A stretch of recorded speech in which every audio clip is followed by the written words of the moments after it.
Buenos días a todos, mi nombre es Ignacio García Arena. Good morning. I'm Ignacio García Arena. I'm member of the 25 de Mayo regional group from Aapresid. Today is August 25th. It's 9 o'clock in Argentina and 5:32 p.m. in India. Thank you for joining us in the two aspects of agriculture in India: food demand and technology development. In this, through this presentation, you will be welcome to send your questions when this presentation is completed. I will ask the questions to the speakers, and I will try to cover all these questions. And the main menu of our Congress website, you will have information about speakers, and you can check their presence and arrange meetings with them. In the commercial hall in the Aapresid space, you will be able to find live interviews with experts. We also suggest you to use the Congreso Aapresid hashtag to learn things in the social media. Raúl Pastorini is founder and director of the India chapter in the Asian Chamber. From 2018 and 2019, he worked in the Secretary of Agricultural Issues in the Ministry of Agriculture, and in 2012 he also worked with the Indian Embassy in Buenos Aires. He lives in Bombay with his family. Mariano Veran, he has been the agro-industrial attaché in the Ministry of Agriculture in Argentina, in Nepal, India, Bangladesh, and Bhutan.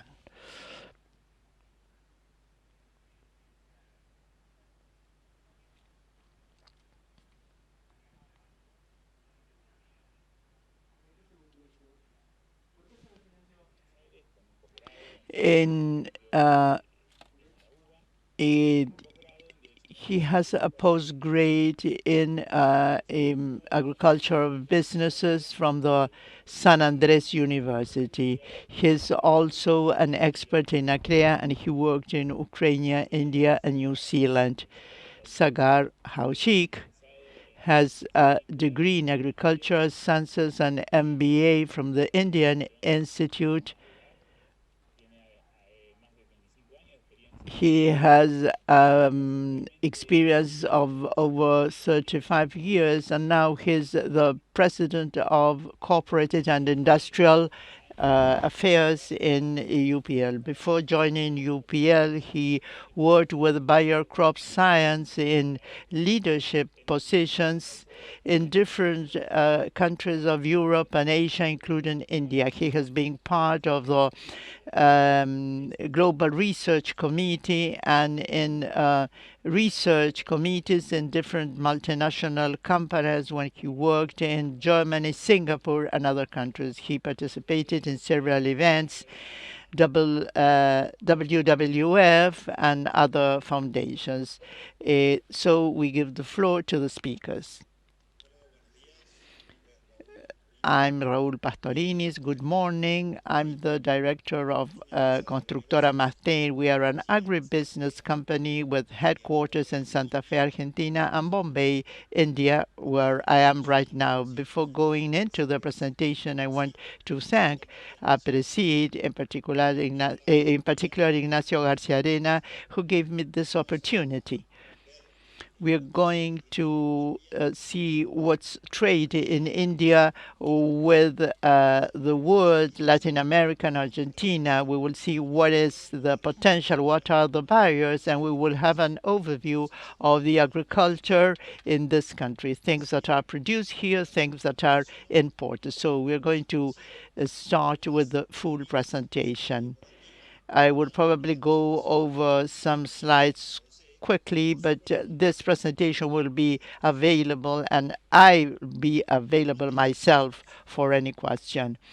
Before going further into detail, I would like to give you an overview of this country for those of you who don't know it.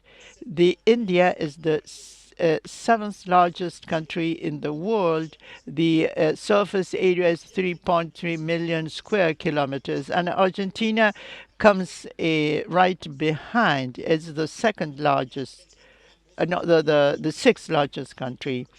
India has more than 1.3 billion inhabitants, and we are 42, 43 million. The capital city is New Delhi, but the financial capital city is Bombay. Business and companies are here. Compared to United States, the capital city is Washington, by the business companies and banks are in New York. As we can see, English and Hindi are the languages spoken in these countries. However, there are more than 20 different officially recognized languages and 900 dialects. Just an example, in Argentina, we say that people from Santa Fe province does not understand what the people from Cordoba speak, and they cannot understand people from Mendoza, Jujuy, and they cannot talk with people of Buenos Aires. And in turn, people within the Buenos Aires province does not speak the same language from in Azul, in Tandil, or in Chascomús.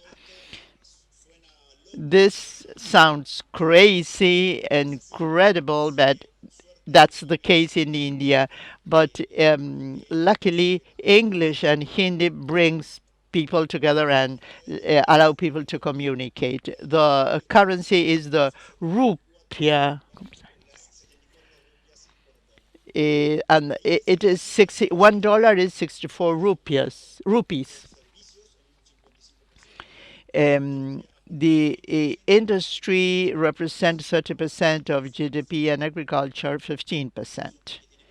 This country has many religions. Hinduism is the main one. 73% of the population is Hindu. Then Islamic religion. And like us, which crave for meat and beef, and in the Hindus do not eat, but Muslims eat beef, but they don't eat pork. The government is a minister that it is elected in elections, and have 8 territories and a national territory, which is New Delhi. Related to the trading relations of India to the world, all this data are from 2019. In 2019, India imported from the world about 480 billion in goods. $22 billion were imported from Latin America and the Caribbean country. Venezuela and Mexico are first and second with 26 and 25% respectively. Brazil is the third exporter from Latin America to India, and Argentina comes fourth. They have exported something more than $2 billion in 2005. Argentina exported less than $2.1 billion. 50% of what India imported from Latin America is crude oil. From Brazil, Mexico, and Venezuela in the first place. Also, gold has been imported by 19%. I want to mention here that we will see that Argentina exported gold to India in 2019. We have to be careful about this because this has never happened before. In 2019 is the first time that we export gold to India. 15% in blue share include others, then crude soybean oil. In this case, Argentina is the main exporter, followed by Brazil. Copper, sugarcane. Copper is exported by Chile, from Chile. And what does India sell to Latin America? In 2019, India exported to the world $323 billion, out of which 30 billion went to Argentina. First to Argentina, to Brazil, and then to Mexico. After that, Colombia and Chile's Peru is the fifth importer, and Argentina is the sixth importer. We imported $600 million. 4 billion Brazil, 6.7 billion Mexico, Colombia, Chile, Peru, and Argentina with its figures. In this chart, we see that exports from India to Latin America and more diversified. 65% includes others. And the first product that has the largest percentage is 7%, which is small vehicles, small cars, and it is followed by medium-sized cars. India has a deficit in the trade balance, both compared to the world and Latin America and Argentina. The deficit with the world is $157 billion, and the deficit vis-a-vis Argentina is $9 billion. This is Argentina specifically. Crude soybean oil, not refined oil, is far the main product that we sell to India. As a product, it is perfect, but from the strategic point of view, this is not correct because we should diversify our exports. How come that 80% of what Argentina sells to India is a single product? I I don't want to go against oil manufacturers, but I think that we should try to export more sunflower oil, more leather, barley. Argentina sells leathers. We have exported $31 million in leather. We should export leather products to add value in the origin in Argentina. 78% of what Argentina exported to India in 2019 is crude soybean oil. We shouldn't put all the eggs in the same basket. We should diversify. Gold comes second. This we have to be careful about this because this was the first and the only time that this happened. Then it's followed by sunflower oil. What does India sell to Argentina? They are far more diversified. In 2019, $110 million was sold by India to Argentina in krill oil, then herbicides. You can see the numbers in the screen. Polyester fiber. You see that this pie chart is far more diversified. Here we see 38% that includes other, which means that the main product is crude oil, only 18%, followed by herbicides, polyester fiber or fabric. What is the potential? There is a huge potential from our point of view, in my opinion, as most of this potential is focused in food and agribusiness. Pet food, also silo bags agtech, I I'm referring to technology applied to agriculture because India is leader in technology in general, but not so much in agricultural technology, agtech. Lithium is also something they are interested with, especially for the battery of electric vehicles. Regarding food, we can include onions, sherva mate, eggs, pears, apples. Not all products have an open market already. We have to work together with the public and private sector in order to open the markets that are not still open. And we need to bear in mind that once the market is open, this does not mean that we will automatically make business with them, because this is a process that takes years. Argentine exporters will have to overcome barriers, non-tariff barriers or tariff barriers, quotas. Argentina is a highly protectionist country. It can open and close imports anytime. This is an overview of agriculture.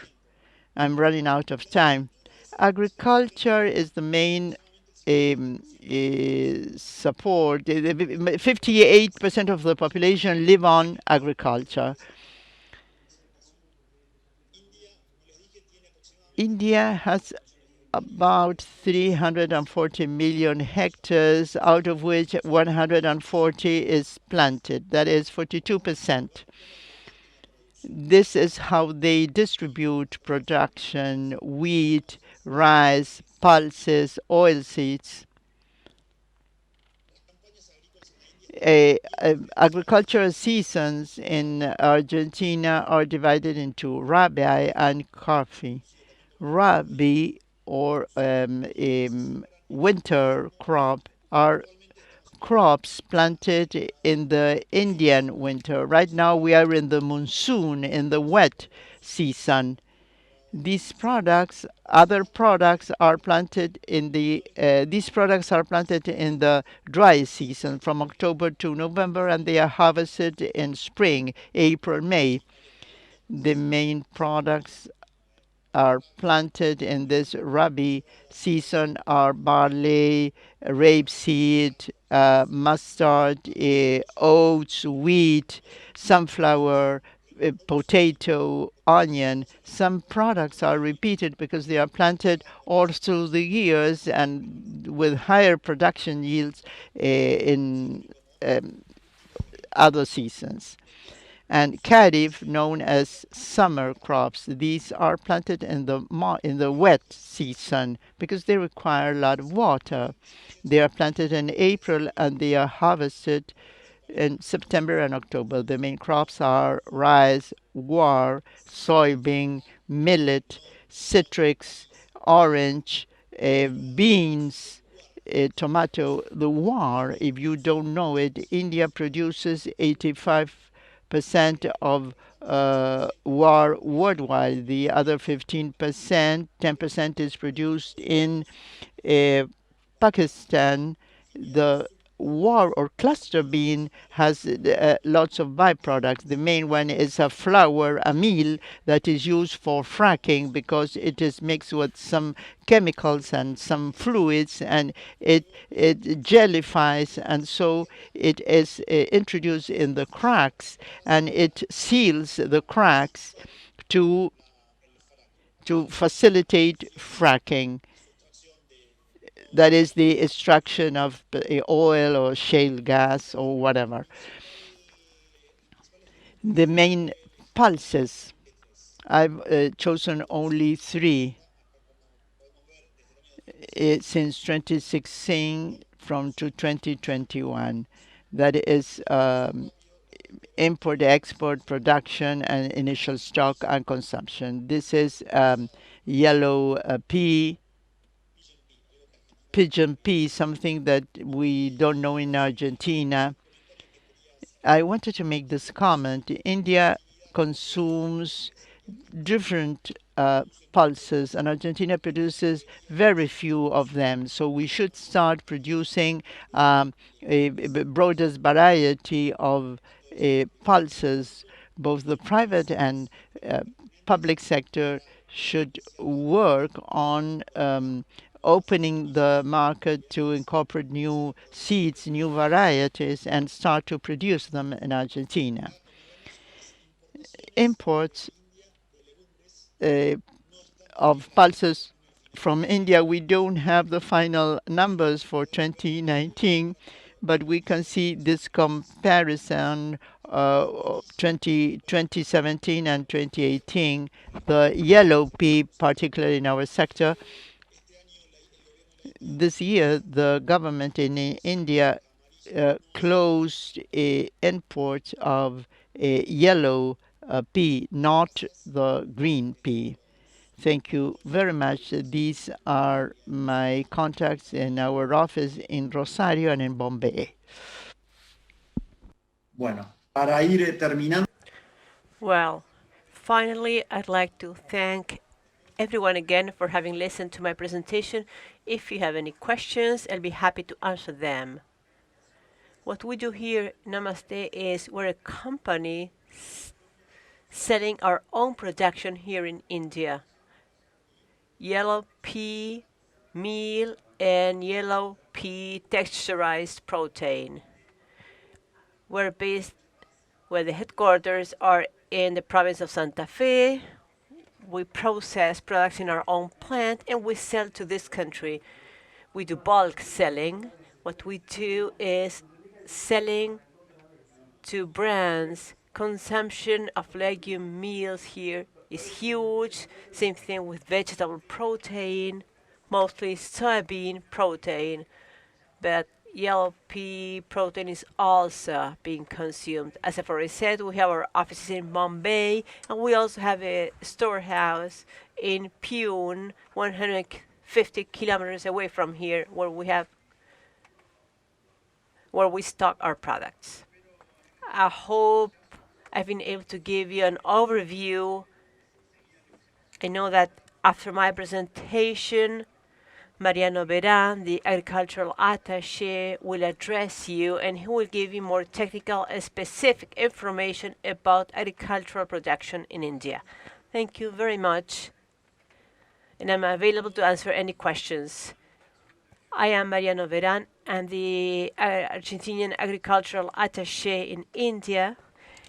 And I have two comments. First of all, I'd like to congratulate Aapresid for having organized the National Congress within this context and under this format. And I'd also like to thank you for having invited me to be a part of this distinguished panel. I'm honored to participate at this Congress. We all know the important contribution that Aapresid makes for the development of sustainable agriculture in our country. Secondly, I'd like to tell you that what Argentine agricultural attachés are. There is 6 of us. We report to the Ministry of Agriculture, and we make up a team together with the Foreign Affairs Relations Ministry, and we, in my case, with the Argentinian Embassy in New Delhi. We also work with other decentralized organizations of the Ministry of Agriculture, such as SENASA, INTA, and other independent organizations. I will now share my screen with you. I will start my presentation. I hope you can see it well. Well, as Raul has already said, I will give you an overview of agriculture in India. And my agenda includes the following 4 topics. First of all, agriculture in India. Raul has already mentioned part of it. The role of agriculture in the Indian economy. This is a significant item. Third, I'm going to talk about productivity of agriculture in India as compared to Argentina. And the 4th item in my agenda will be the technology adoption in India and opportunities I see after having spent a year here. On this slide, I have included some general information. Obviously, I will not have time enough to talk about all of the agriculture in India. I have separated agriculture because I think it's important to bear in mind that, according to the literature, agriculture in India has been present for over 9,000 years before Christ. So it is part of society, and there are many concepts which are very difficult to change. Historically, agriculture has been a key sector because of its contribution to the GDP and because of the jobs it creates. Over the last few years, annual production has risen 3 to 4% a year. We are seeing a diversification process. India used to produce lots of grains, especially rice and wheat, and over the last decade, we've seen a change, and now other types of grains and cereals are being planted. We're seeing other crops, and this is why India now has a diversified production. India, as a result of this, has started to play a key role in the food market, especially in the case of rice and cotton. In the past, India was considered an importer country, but it is now starting to play a role as an exporting country as well. But agriculture faces huge challenges, especially because of the low hectare productivity. Productivity is very low in India. We'll see some figures later on. But in general terms, we may say that as compared to Argentina, productivity is low. This is related to the size of agriculture here. Small farmers have less than 1 hectare, so the possibility to include technology is quite low. Technology, know-how, whatever. Another important aspect is that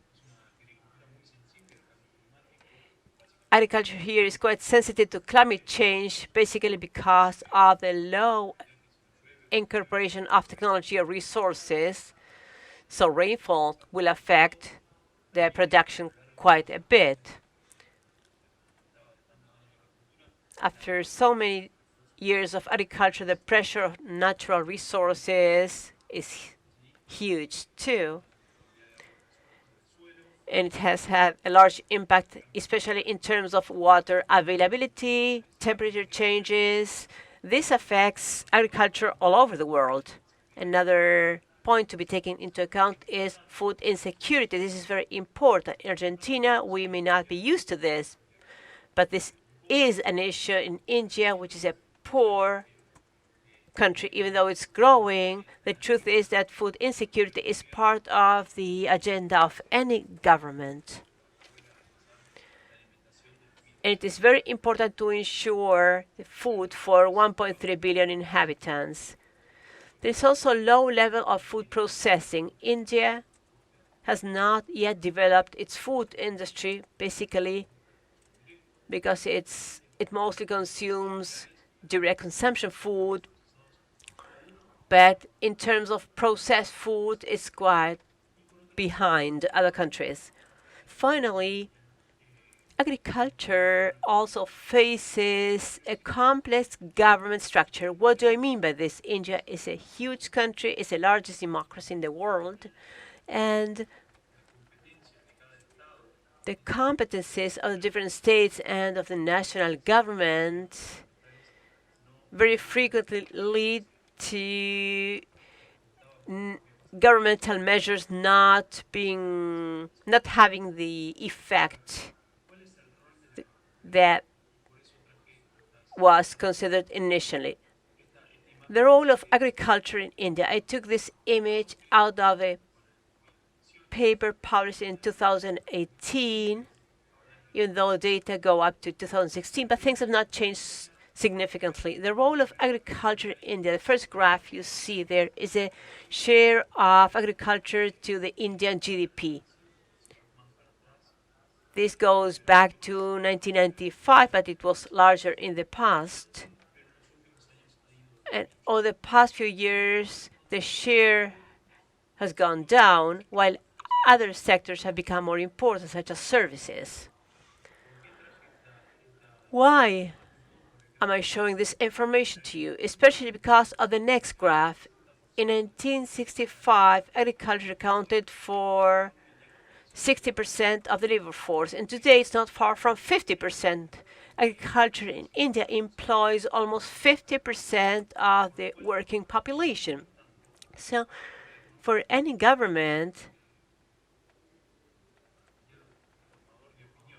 and for any opinion leader, it is very important to talk for or against agriculture. So on the Indian newspapers, you will always see something about agriculture in the headlines.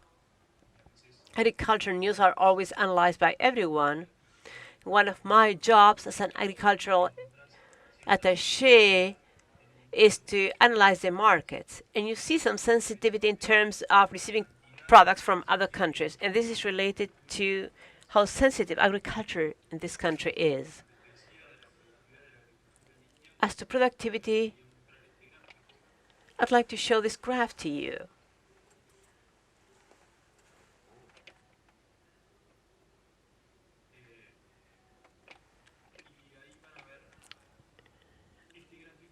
This graph basically shows how production, the value of agricultural production in India has evolved over the past 15 years.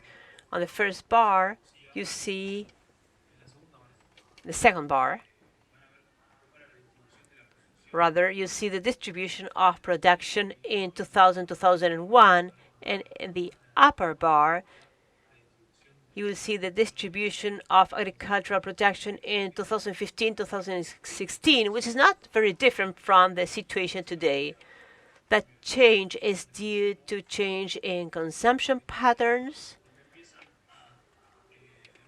Now we see an increasing demand for other types of food, such as milk and dairy products, more fruits and vegetables, and more meat, obviously pork, meat, poultry, fish. As you know, beef cannot be consumed in India, but bison or buffalo meat can be consumed.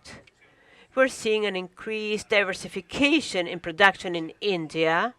The importance of rice and wheat has gone down. And you see that other sectors have become more important. And this leads us to think whether India may play a significant role in the commodities market in the future. This is some information, even though we know it's not enough to mention yield when talking about productivity. That's not enough to compare productivity. Yield is just one piece of information. There are many other variables, but we may use it as an example. Here, I've tried to consider some crops planted in India and in Argentina and compare the average of the last 9 years, the yield per hectare in quintals, and you can see that Argentina mostly leads many of these crops. We can see more information here about technology adoption in India. As I said at the beginning, agriculture in India, according to the literature, dates to 9,000 years before Christ. Traditionally, it's been a very important sector that is very well established. Obviously, if India decides to go out and play a major role in the commodities market, in order to achieve this, it's going to need technology. And by that, I mean soil preparation, soil measurements, nutrients, all the way to harvesting, post-harvesting, storage, whatever.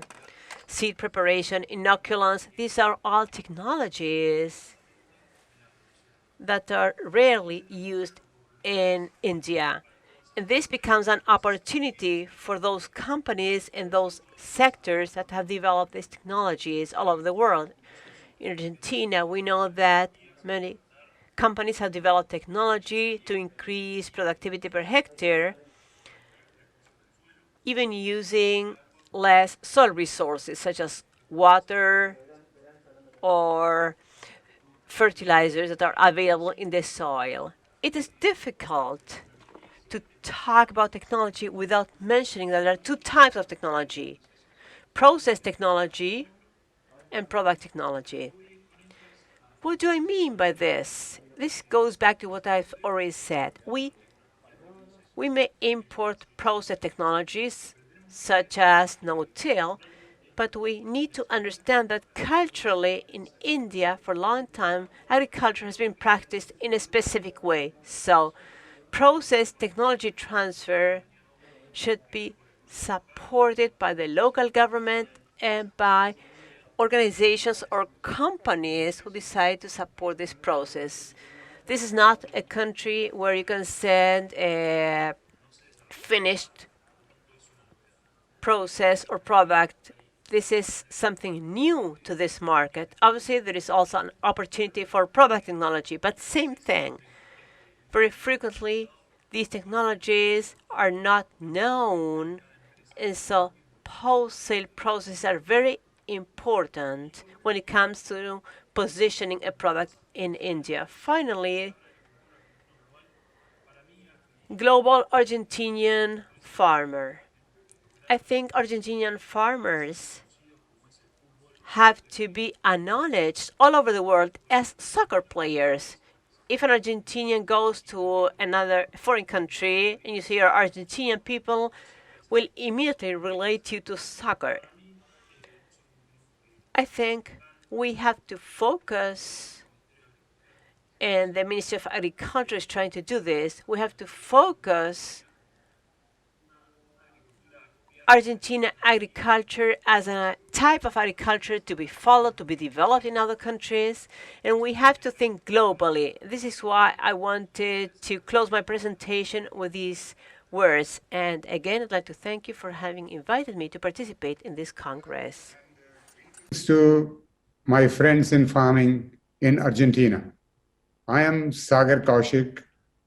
I am the president at UPL, responsible for corporate and industry affairs. I am right now in Mumbai, India. I'm planning to give you an overall view about food demand in India. And you know, India consists of 1.3 billion people, and therefore it has a very strong influence on the demand for food, not only for India, but even for the world. I have few slides, and that I hope will be able to give you some idea about the food demand and also the challenges which India faces from the agriculture production standpoint. Okay, so we go here with our first slide. Basically, India and Argentina connect. Let me introduce about UPL. UPL now is the new UPL as we become the global leader in agriculture solutions provider.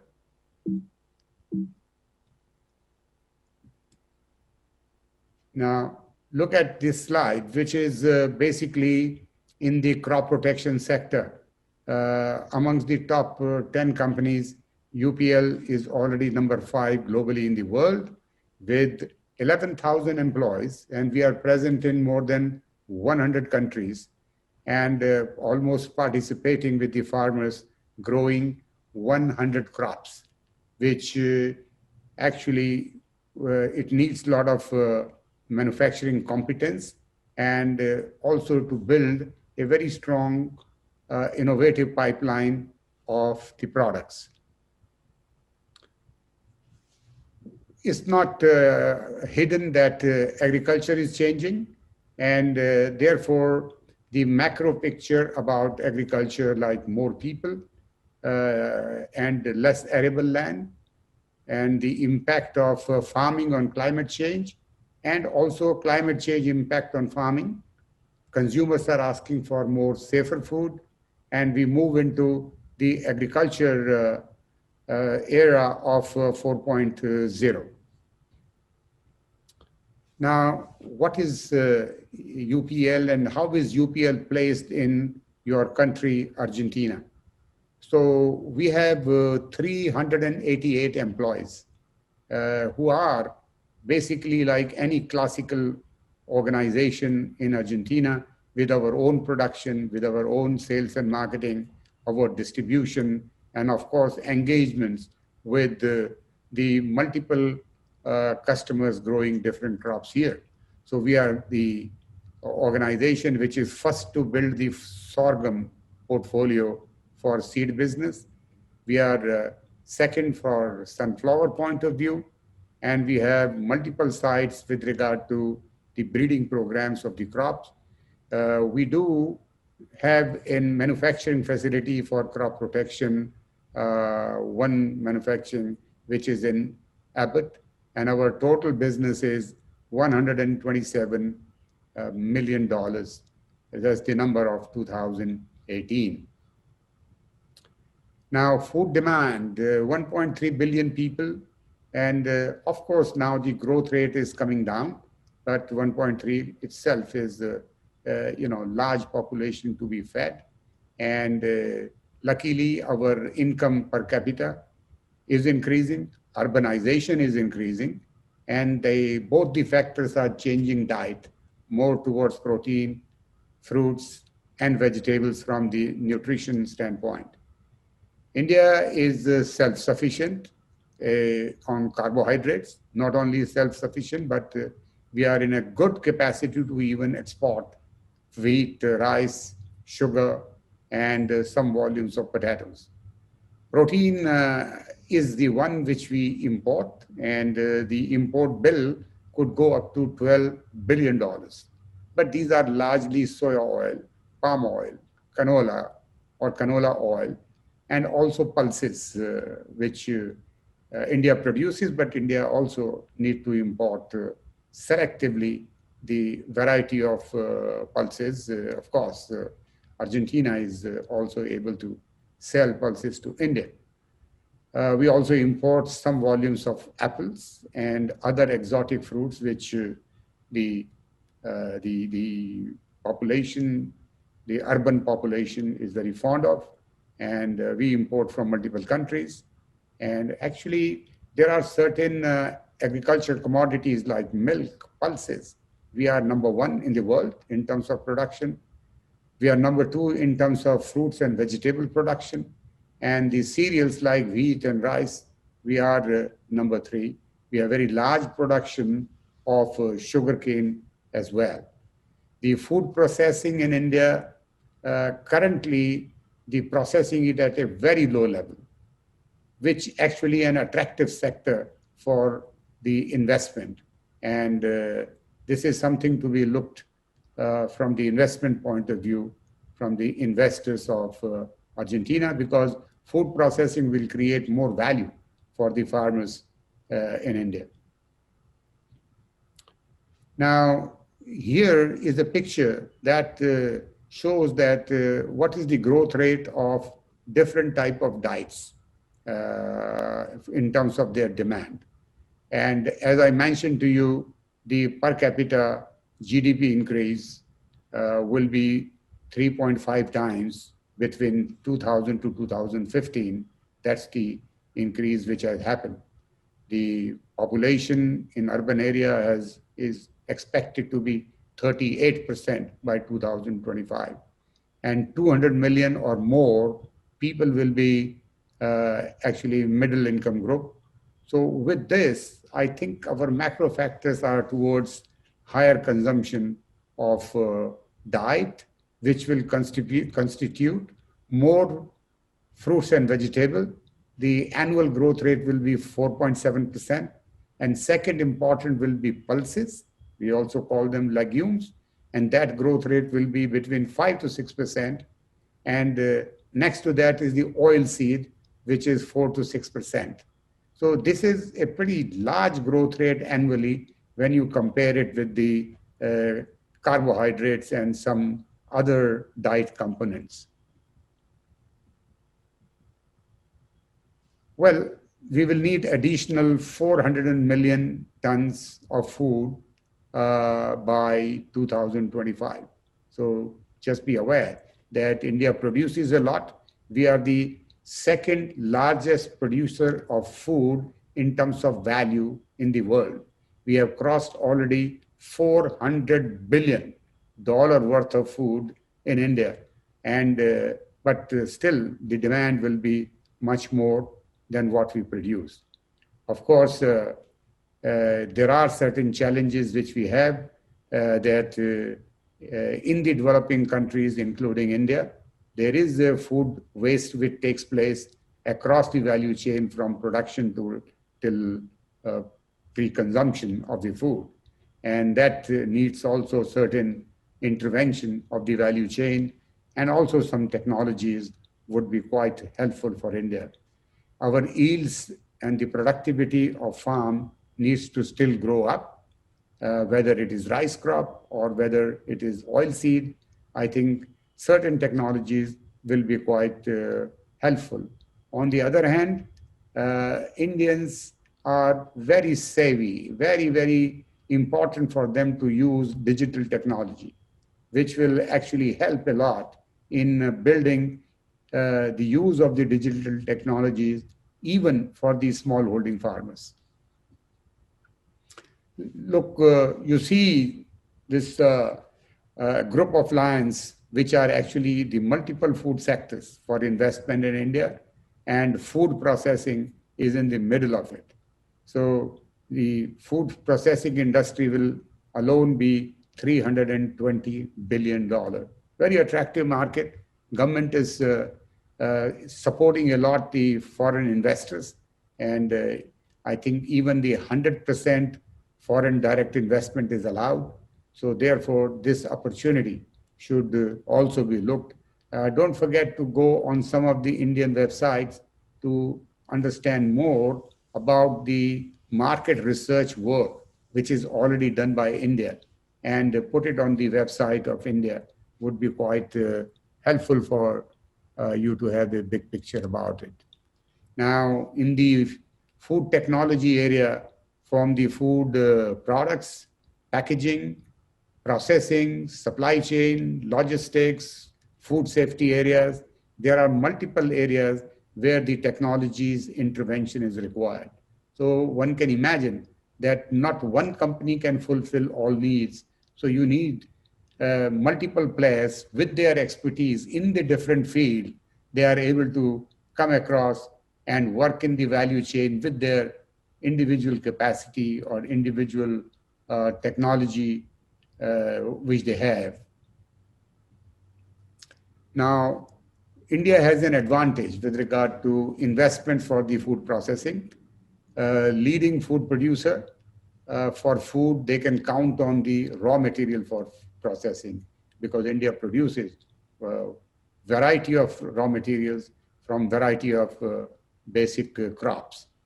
The urban and young population, so the demand is almost guaranteed as far as India is concerned.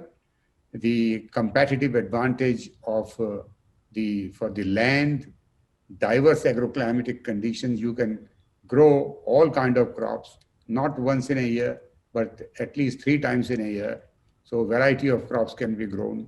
So there is a lot of attraction in terms of demand for multiple inputs, multiple services, which are used for not only agriculture production, but also for the processing industry. And we have the strategic advantage from geography standpoint that we are closer to Asia. We are in the Asia and also some African market. And of course, the important also from the food processing or processed food demand standpoint, also the Middle East, which also is a couple of $1 billion market, ready market.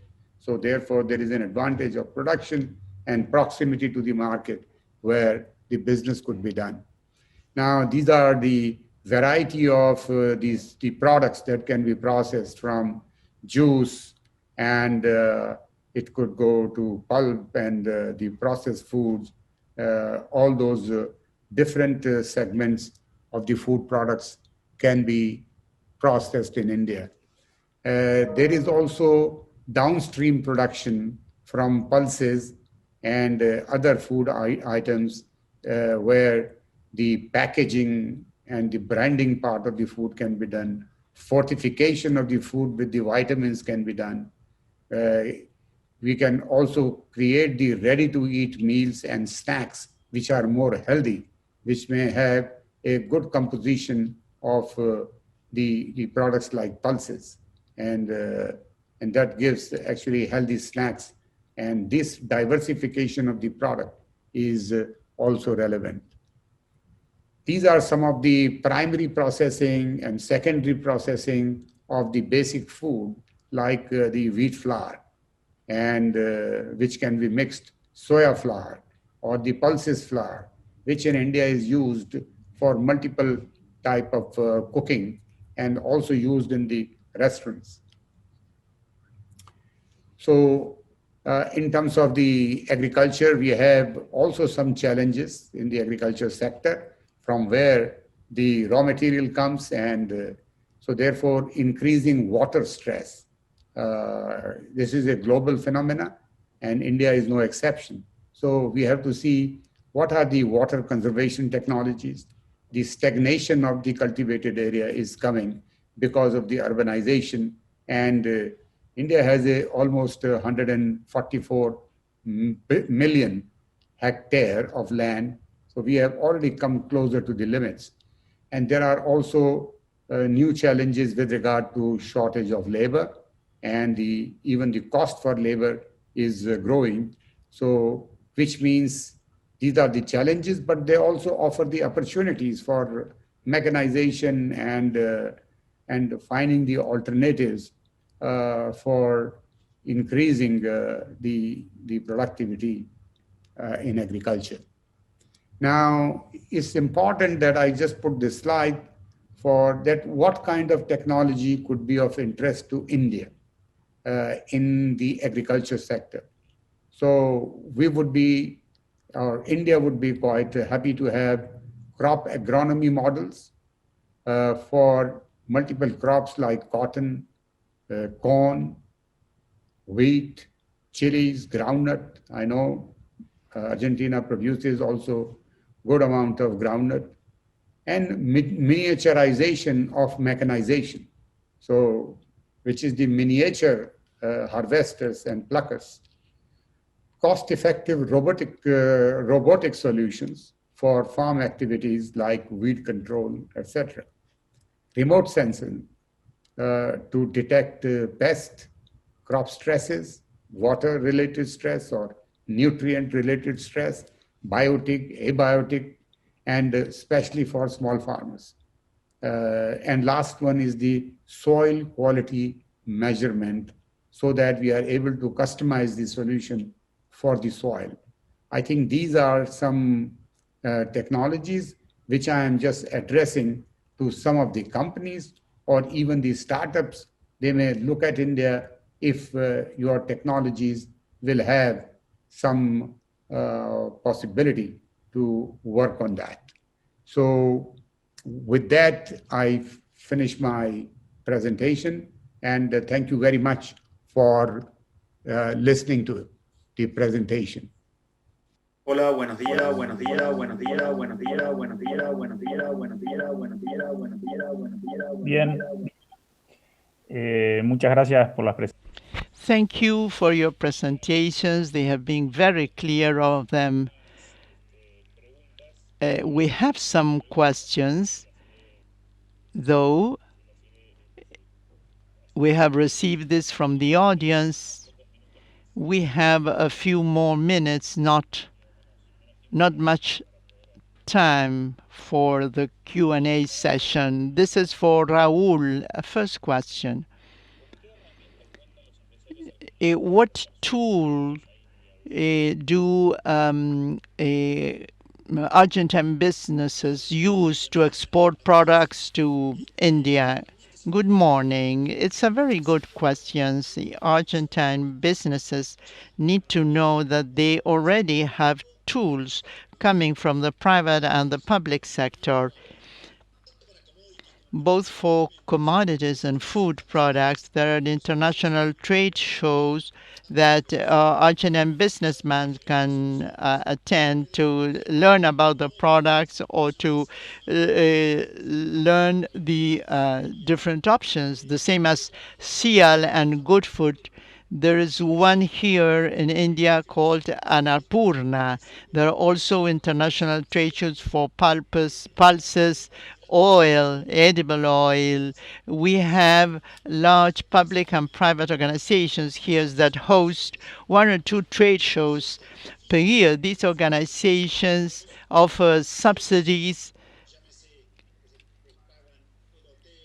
They bring foreign people, they pay their air tickets or their accommodation. So there are many benefits for people to come here. Also, we have our embassy in Delhi or the consulate office in Bombay. And also we have trade chambers both in Argentina and in India. So the Argentine businessmen have to conquer the world, have to go out there. A friend of mine in the ministry said Marco Polo was not Argentinian. This means that we have to go out and conquer more. There are niches for organic products, niches for everything. It's just to make the decision to come. You know that the team in Bombay and New Delhi will support you, and we are a private consultant. We are private consultants, so there are many tools and plenty of them. So we only need to go and go for them. Mariano, what are the technology opportunities in India that can be used in Argentina? So what are the needs in Argentina, and so what opportunity that poses for our know-how? Good morning, everybody.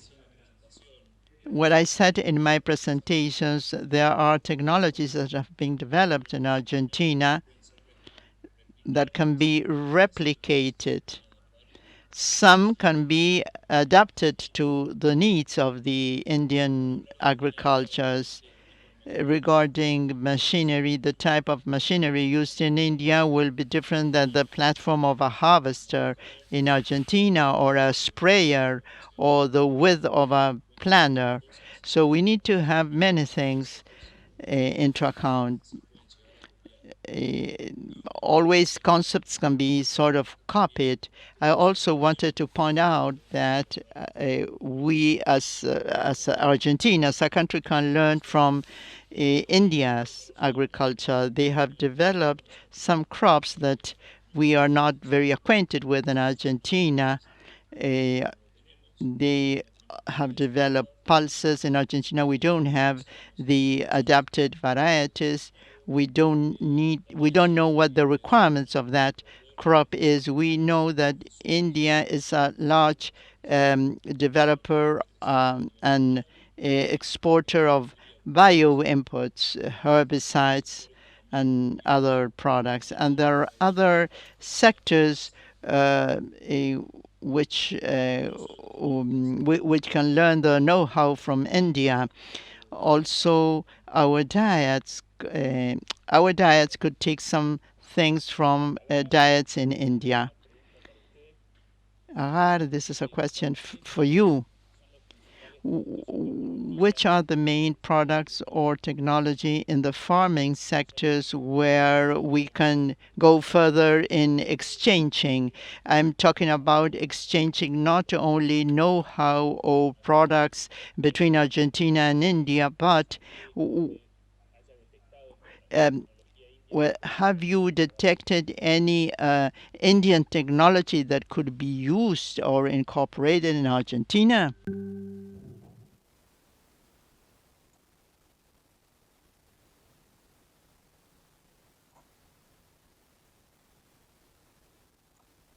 You are muted.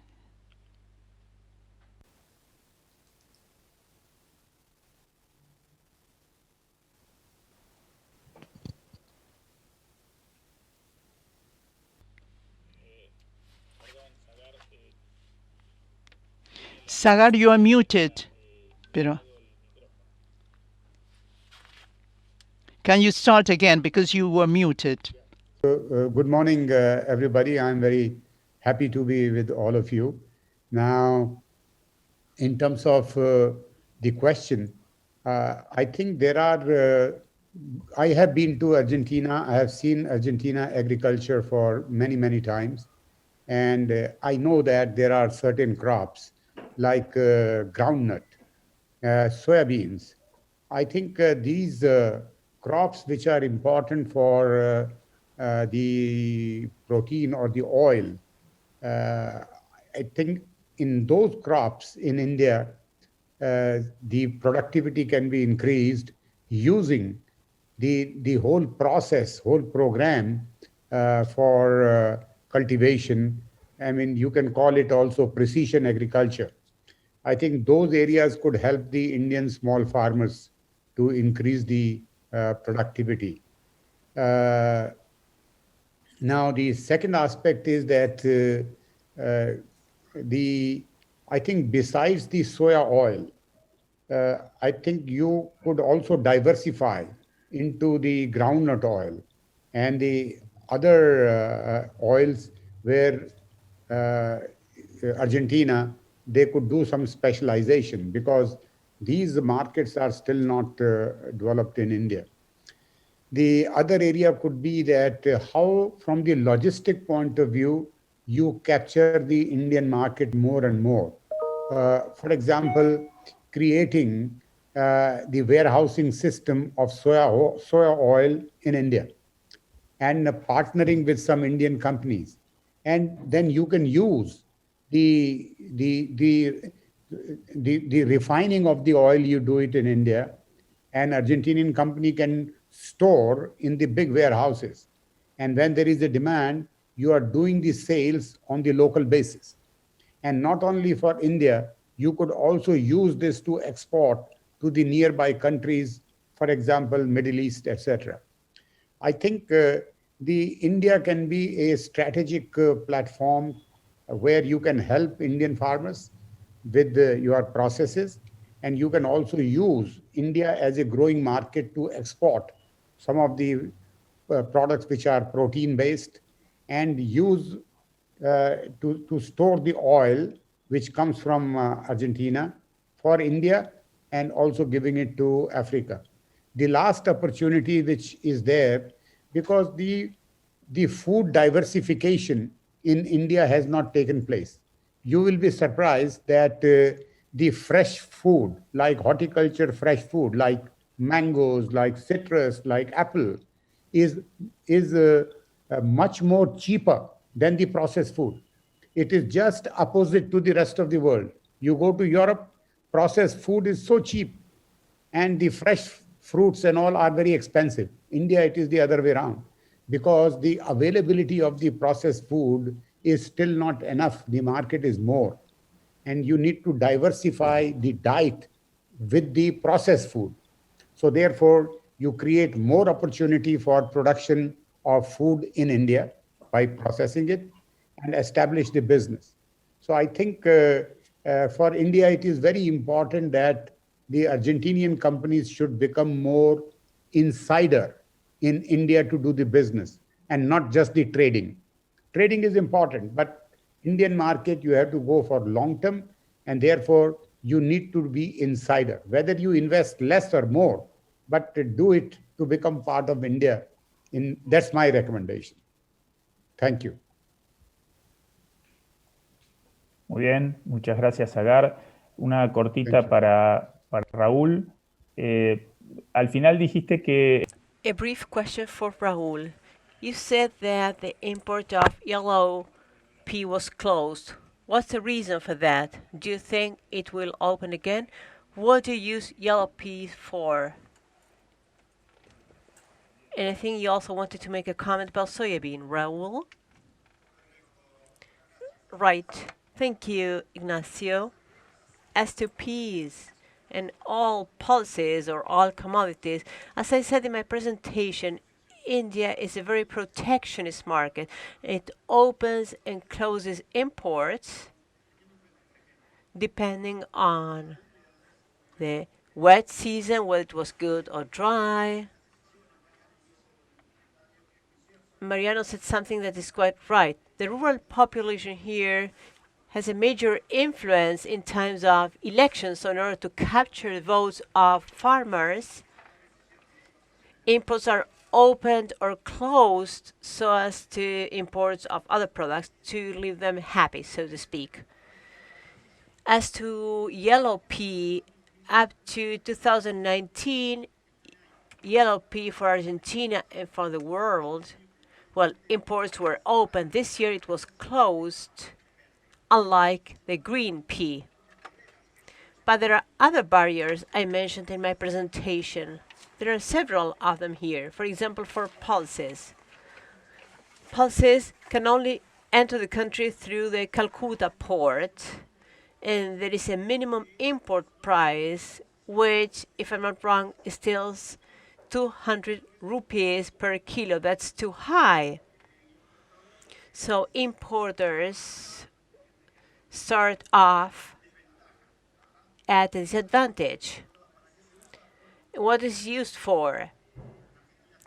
In Argentina, in our table there is always bread. Here there is something called chapati, roti, paratha. It's kind of a pancake made with legume meal, maybe yellow pea or other peas. As to soybean oil, I'd like to make a comment about something I read today that supports what I said when I mentioned that we should not put all our eggs in the same basket. A large percentage of what Argentina sells to India is crude soybean oil. This year, 2020, the planted area for soybean is almost 12 million hectares, a 9% increase as to the previous year. This may be translated into a potential projection increase of 30%. I took this from the SOPA, Soybean Processor Association. So if India starts producing more soybean, planting more soybean, and processing more soybean, they will start importing less crude oil. And this will really have a major impact on us. The big competitor of soybean oil is palm oil. We do not produce that in Argentina. It's imported from Indonesia or Malaysia, neighboring countries, at lower prices. So in order to conclude, I'd like to reaffirm the concept of export diversification.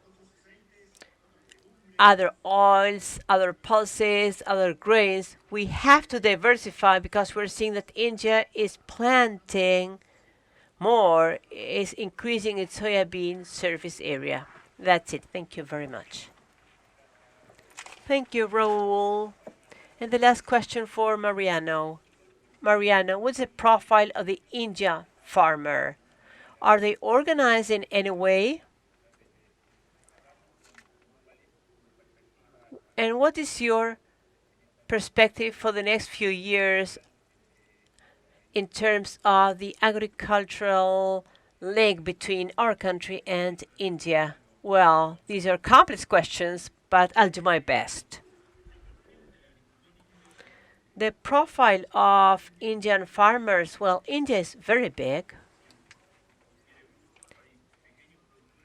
So there are very small farmers with less than half a hectare per farmer. Well, they produce lots of crops all over the year, and the margin is very low. So that small farmer has very little capacity to incorporate technology because they have no capital, no operating capital. There are some bigger farmers who are the ones who usually incorporate technology and have resources to do so. But I should also mention that Indian farmers are usually very well organized through cooperatives. We are familiar with cooperatives in Argentina. They work very well. Same thing in Brazil. But here, in the case of some sectors, such as dairy sector, cooperatives have worked very well for many years. And they have managed to improve productivity over time. This has to be attributed to cooperatives. Second question, the link between Argentina and India. I think there is a lot to be done, to be explored in terms of technology exchange, in terms of food processing. India is developing that sector, and it does need, as Raul said, to work with Argentinian companies who focus on that. On the other hand, the development of some crops and some technologies that India needs to increase productivity, incorporation of technology in terms of inoculants, fertilizers, processes such as no-till, silo bags, which is also considered the process technology. There are several technologies that Argentina might share with India to increase productivity, and similarly, India may also share some things with Argentina to develop some crops which have not yet been developed in Argentina. Thank you, Mariano. Well, the last question for Mr. Sadar. Could you please tell us what you think? Well, this question is similar to the question asked to Mariano. What do you think about the prospect, the outlook in terms of the link between countries such as Argentina and India, which are so different but which share so many common aspects? What is your view, your point of view about this? Yeah. Thank you for asking this question. And I am personally very passionate about building the connection between Argentina and India. Now, there are two bases. One is that the development of the protein requirement in India, it will be double than today. So today we import about $12 billion. I think in 10 years' time, as the GDP income of the average person is going up, increasing very fast in India. So in 10 years' time, this 12 billion may become 20 billion. And India production also will increase. But still, I believe that Argentina to connection to India with regard to this specific sector, I think should be explored much more. India and Brazil should work out a bilateral model by which you are able to remove these uncertainty that 1 year there is import and then government of India is putting some kind of restriction. I think if some bilateral agreements are reached between India and Argentina, you can solve this problem, because India will continue to need these protein-based diets. So, and I think the third area is that Argentinian farmers or the cooperatives or the big, like Aapresid, I think you can help the Indian farmers also a lot, because do not look Indian farmers that they are small and therefore they are a liability. That time is over. Because of the use of the technology, you are able to aggregate the farmers so quickly that the small farmer, which was always seen as a liability or a poor man, he is no more. He is converted into an asset because he is able to use the same technology which the Argentinian big farmers are using. So therefore, the profile of the farmer, Indian farmer, is changing very fast. And then the role of the startups. So India has a lot of opportunity in the area of the crop productivity, processing, logistics, and food safety, warehousing, storages, and Argentina has a good opportunity.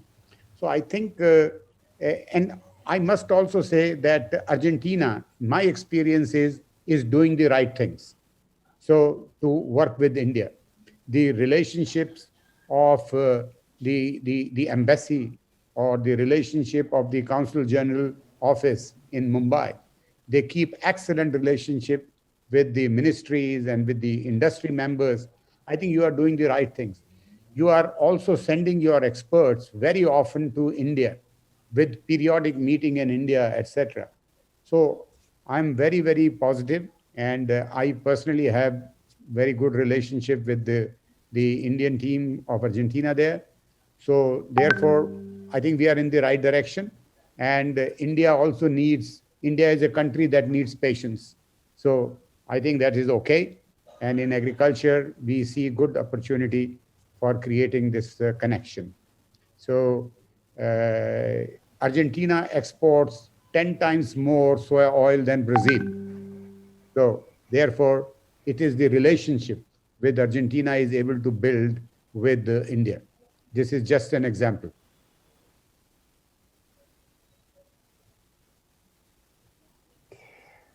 Bien. Very clear. Thank you very much, Mr. Sadar. What you're saying is quite true, and patience is something that farmers have been born with. We have been born being patient, so that's the way to go, probably.